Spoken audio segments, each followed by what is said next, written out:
68. Who is betrothed? Author's POV. Jackie followed Lavanya towards the garden, where the fountain's water still glittered under the bright morning light. She walked carefully, holding up her heavy skirt, and Jackie couldn't help but admire her graceful, ladylike posture. Such elegance is rare these days, he thought. When she reached a bench, she released the fabric of her skirt and turned to face Jackie. "Yes, Mr. Dawson, I'm listening now," she said, avoiding his eyes. "Please have a seat." He gestured towards the bench. She obeyed and sat down. After a brief silence, he sat beside her. Both of them stared at the cascading water of the fountain. When he remained quiet for several moments, she finally spoke. "I'm still waiting, sir." "Me too," he whispered. His words carried weight, but Lavanya ignored them, forcing herself to suppress her emotions. "I'm getting late for the ceremony, sir. It would be nice if you could get to the point quickly. Let's just get this over with," she said, her tone indifferent. "Why are you speaking to me like this? Haven't you hurt me enough already? Don't you dare talk to me that way again." He frowned at her in shock, but she remained silent. "My life is a mess because of you. When I came to India, I had no idea this would happen to me. Do you think I'm doing this on purpose? I mean, He paused, exhaling sharply. "I never expected to fall in love with someone like you. It has shaken me too. I never meant to hurt you, Lavanya. I would never even dream of hurting the woman I love." His voice softened as he continued. "But I have no choice. I can't bear to see you with someone else. I want you to be mine. Forever. I love you, Miss Lavanya Verma. I love you so much. Can't you see it in my eyes?" His pleading tone made her eyes well up with tears. Slowly, she turned her head to the left and met his deep blue gaze. His eyes held nothing but love, and the fear of losing her. She looked at him for a few seconds before turning away. "I can't be yours, Mr. Dawson," she said. "I belong to my family, to Virat sir, and to his family. I committed to him long before you entered my life. I mean, our lives." "That's not true. You're lying. You never promised him before, I know that. You only agreed to marry him after I had already fallen in love with you, but you never said anything. You left, saying you'd never come back," she interrupted. "Well, yeah, I wanted to see if you'd miss me," he admitted with a careless shrug. "And what did you find out?" she asked. After a brief pause, he exhaled. "I thought you missed me a lot," he murmured. "I was convinced of it, but now it seems I was mistaken." Then he turned to her and asked, needing confirmation, "Was I?" "What should I say to this, Mr. Dawson?" she thought. "I wish I could tell you the truth, but I am trapped in my own cage." "Everything was a misconception, Mr. Dawson. I believe this was all a misunderstanding. Perhaps the result of miscommunication," she finally answered, which only irritated Jackie further. "Oh, please, cut the crap!" He frowned. "I didn't come here to watch that stupid ceremony or listen to all this nonsense. I came here to know one thing. Do you love me or not?" He looked away, trying to hide his emotions. "You need to leave, Mr. Dawson. My family is waiting for me," she said, motioning towards the community hall where everyone was growing impatient for her return. "Are you seriously going to marry that guy?" he asked in disbelief. "What does he have that I don't? Why does he deserve you and not me?" "Mr. Dawson." "No, tell me. I want to hear it. I need a proper answer," he demanded, shaking his head like a stubborn child. "Because I don't want to hurt him, his family, or my family," she replied firmly. "Hurt?" He let out a bitter chuckle. "Are you seriously making a joke out of me?" His face darkened with displeasure. "What about me? Can't you see how much you're hurting me right now? You're giving all these meaningless excuses instead of accepting me, and for what? To marry that," he huffed, "over-smart moron who thinks he's won you?" "Sir, please go home.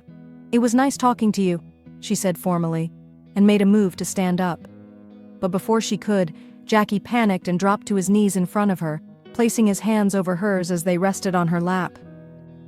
She gasped, jerking in shock, fearing for a moment that he might attack her. But when she saw the desperation in his touch, her expression softened. He gazed at her rapidly blinking eyes before lowering his head, his tears threatening to spill. "Please, love. Please," he pleaded. "Don't do this.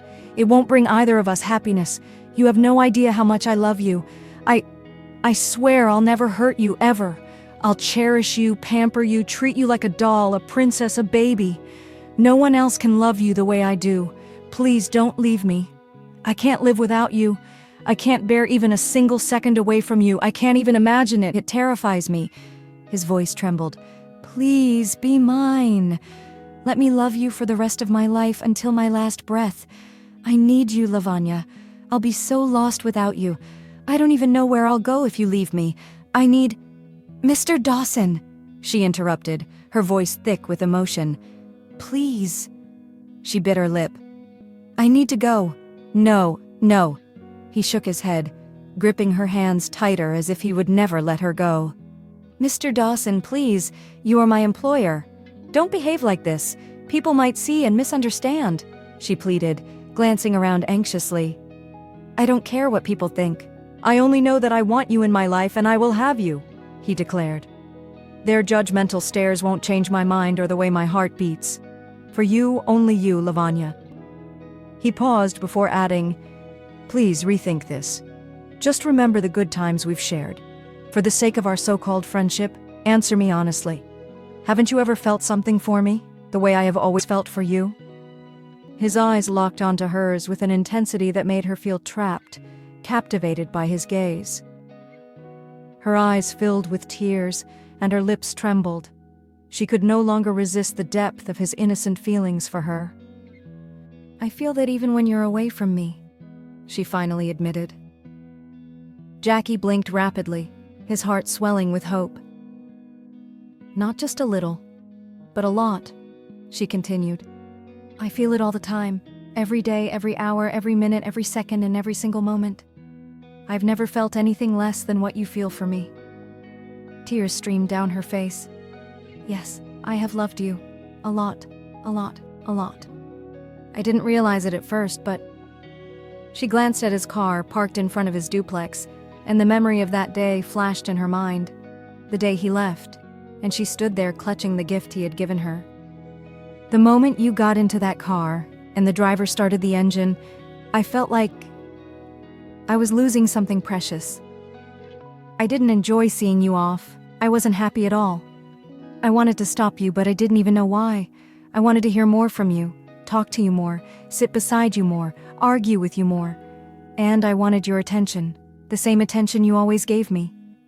I used to pretend I hated it, but somewhere along the way I started liking it. And I don't even know when." She paused, still gazing at the spot where she had stood that day. "And then, the car moved fast. You were waving at me. And then it stopped at the main gate." She gave a weak smile. "For a moment I thought you had changed your mind, that you wouldn't leave. I felt hopeful. But then, the car moved again, disappeared behind the wall. And with it, all my hopes vanished too." She was lost in that memory as she spoke, reliving every emotion. I stood there, staring at the gate, waiting for a miracle to happen. But you never came back. I looked at your dark, empty house, and suddenly, I felt the same emptiness inside me. That day, I realized how much I had fallen for you, Mr. Dawson. Not before that." She turned to look at him. "And since you had made it clear that you weren't coming back, I accepted my fate. When Virat Sir asked me to marry him, I agreed." Jackie suddenly understood. His one mistake, his one joke, his one lie had led to all of this. His own actions had caused this agony. "I know. I shouldn't have lied," he whispered, guilt washing over him. "But don't punish me like this. Don't punish me by marrying someone else. I'll take any punishment you give me. Hit me, slap me, punch me if you want, but please, don't go away from me." He lowered his head, resting his forehead against their intertwined hands, his tears falling onto her fingers. "That's not the only reason I'm marrying Virat, sir," she said softly. I've thought about this a lot before making my decision. He stared at her, confused. I don't understand. What do you mean? After a long silence, she finally spoke. I can't be with you, even if I love you, even if you love me, even if I don't marry Virat sir, even if I don't marry anyone. What? He frowned, utterly baffled. What are you saying? Why can't you marry me? What's wrong with me? She closed her eyes, gathering the strength to say what she had been dreading. Because you are not Indian. I mean, by religion and origin. You are a Catholic, and you belong to a different world, a different culture, different values, a different lifestyle. My family will never accept it. It will be a huge issue for them. Jackie's face twisted in disbelief. Are you serious? He grimaced.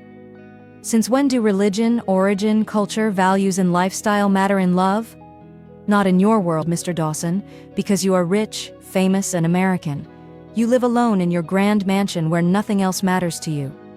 But for a family like mine, these things do matter. We belong to a simple middle-class Indian family, where relatives, society, and culture hold great significance. People matter, their opinions matter, she explained. I can't just recklessly declare that I want to marry an American business tycoon.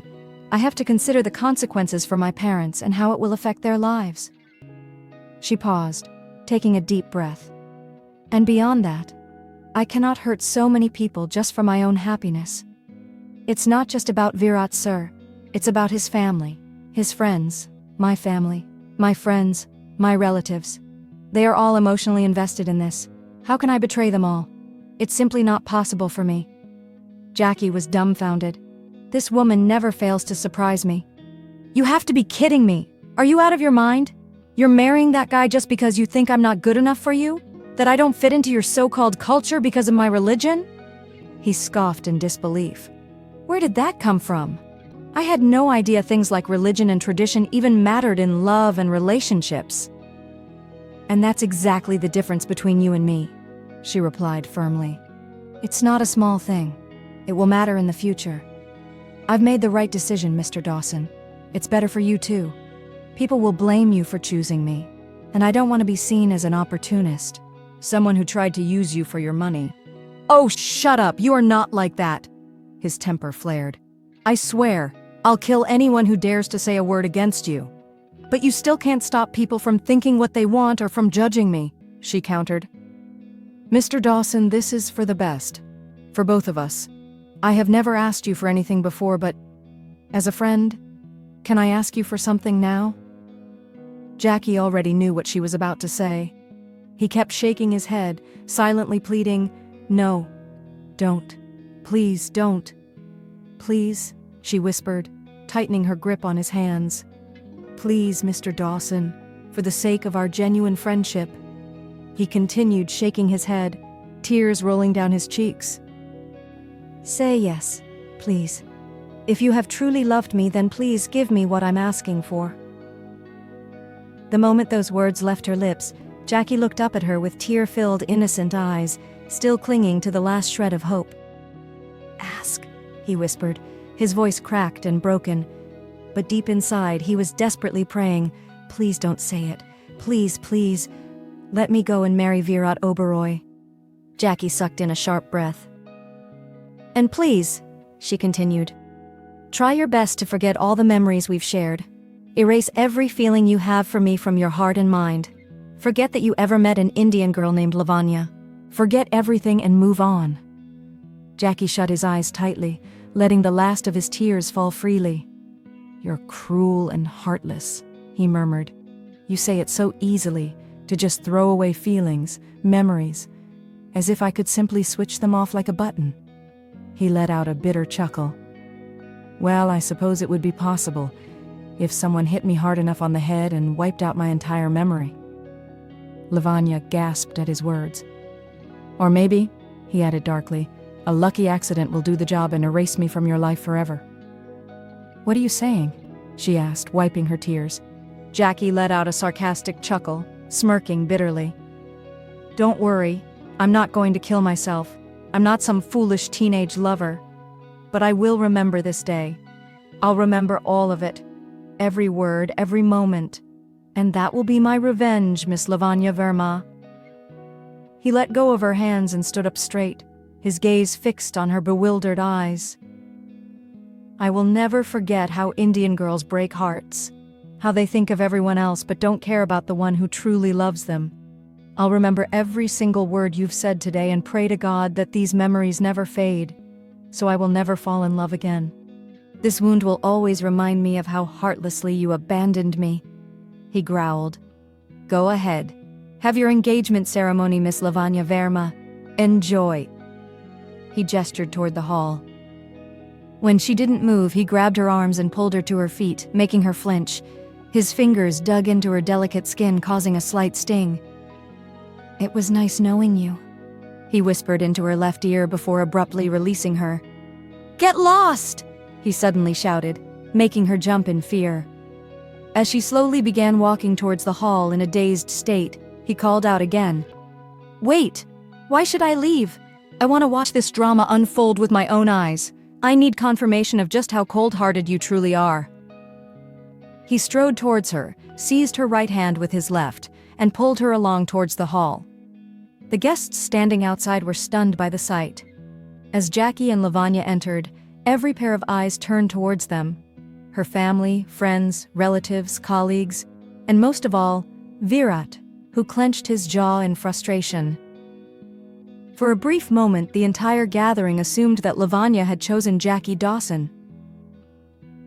Balram seemed somewhat pleased, while Ruhi looked utterly confused, unable to read her friend's expression. Virat, however, felt as if the ground had been pulled from beneath him. Seeing Lavanya's hand entwined with her employer's was a blow to his heart. Each step they took together felt as if Jackie was walking her to the altar. They looked strikingly perfect together, but the truth had yet to be revealed.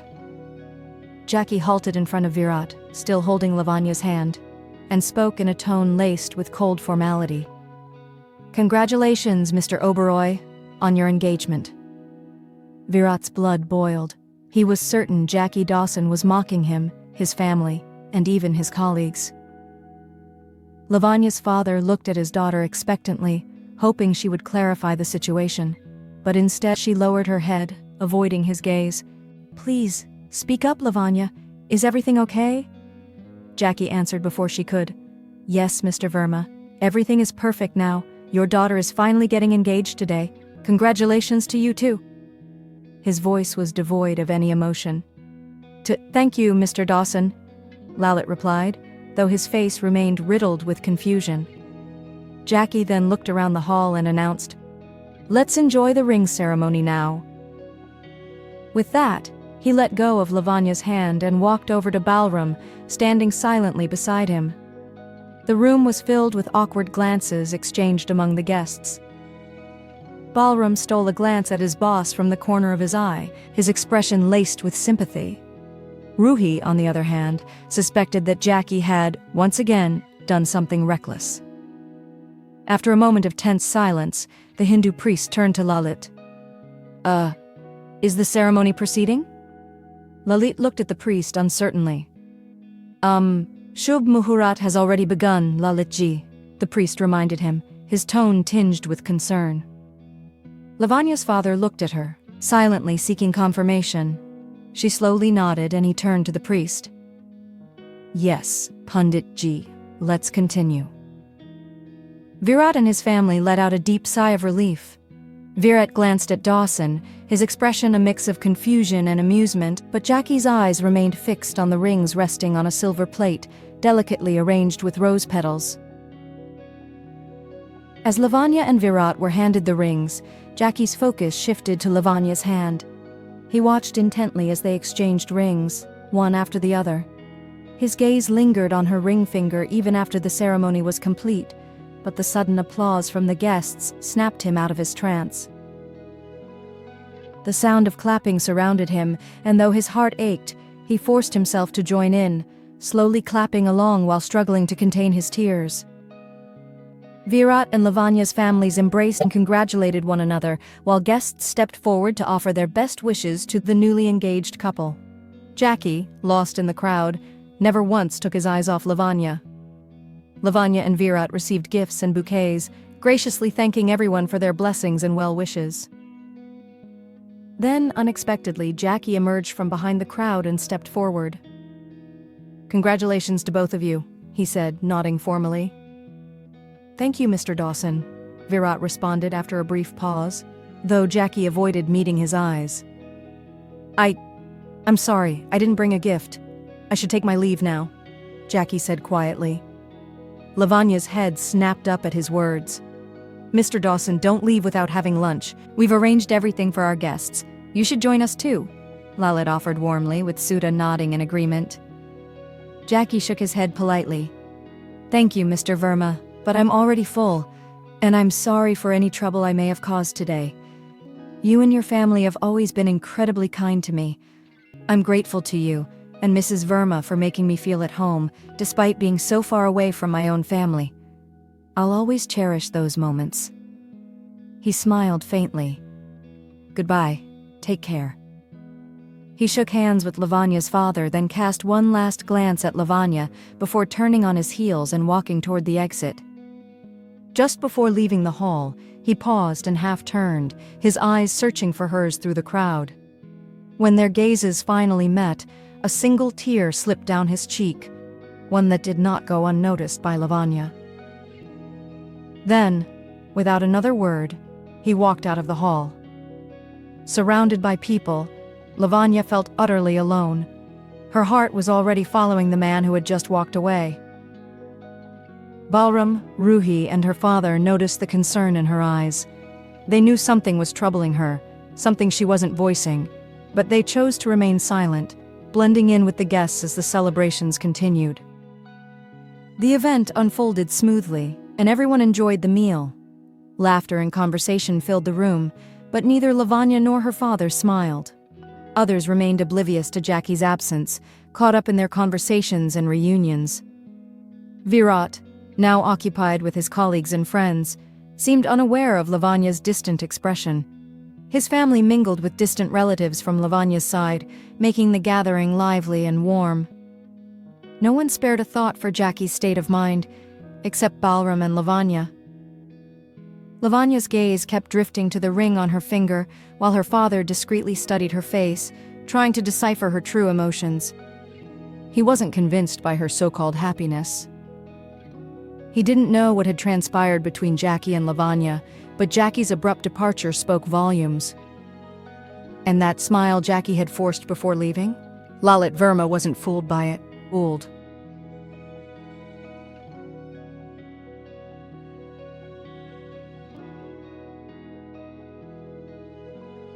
Jackie's POV.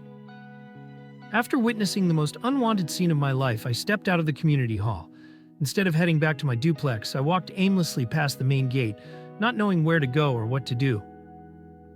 I have nothing to lose. No one to care about me. No one here waiting for me. So, does it even matter if I go home or not? Let me go and marry Virat Oberoi. And you, please, try your best to forget all the memories we have shared. Erase every feeling from your heart and mind that you have for an employee. Forget that you ever met an Indian girl named Lavanya. Forget everything, and move on. Her words echoed in my head like a cruel melody on repeat. My wound is still fresh, and she's already talking about moving on. I let out a bitter chuckle, my chest tightening with pain. I wish I had two hearts, one for living life and another for suffering through heartbreaks like this, so it wouldn't hurt this much. Unfaithful, unreliable, heartless, ruthless, two-faced, insincere, hypocrite. That's what you are, Miss Lavanya Verma. I kicked a stone as I walked along the busy streets. The roads were crowded, yet I had never felt so utterly alone. Look around, Jackie. No one is here for you. No one to wipe my tears, no one to listen to my sorrow. You left me all alone, Lavanya. All credit goes to you. I stared into the distance, my eyes unfocused, standing somewhere on the road while cars and buses rushed past. Eventually, I sat down on a nearby bench, trying to inhale some fresh air. I had no idea how long I stayed there. The sky had started to darken.